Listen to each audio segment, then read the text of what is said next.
ہاں آ جاؤ بیٹا سوال کرو. حضور میں نے ایک سوال کرنا تھا کہ جب اسکول میں جو بایولوجی کی پیریڈ ہوتا ہے تو وہ پیریڈ سر کہتے ہیں کہ جیسے یہ سائنس پڑھنے میں یہ بعض باتیں ایسی ہوتی ہیں کہ وہ پڑھنی پڑتی ہیں جو اسلام میں جائز نہیں ہے. مثلا کیا پڑھنا پڑتا ہے؟ وہ فلمیں دکھاتے ہیں. فلمیں دکھاتے ہیں. نہیں ایسی باتیں اسلام میں تو ہر چیز کے متعلق کچھ علم ہونا چاہیے.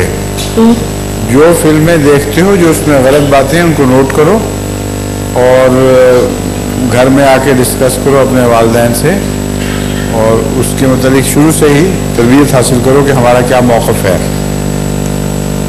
اتنا نیرو مائنڈڈ نہیں ہونا چاہیے کہ انسان اسکول کے پروگراموں سے کلیتاً بائیکاٹ کر دے سوائے اس کے کہ تمہاری تہذیب بدلنے کی کوشش کریں کہ ننگے ہمارے ساتھ نہاؤ غیر بیہودہ حرکتیں کرو. اس سے تو باہر آپ کو رکنا ہے لیکن تربیتی تعلیمی پروگرام دیکھنے میں کوئی حرج نہیں ہے. وہ دیکھو ان کی بری باتیں معلوم کرو اور باقی پھر اپنے گھر سے سیکھ کر یہ بتاؤ لوگوں کو کہ ہم کیوں ان چیزوں کے خلاف ہیں. سمجھ گئے؟ جزاک اللہ. اگلا سوال.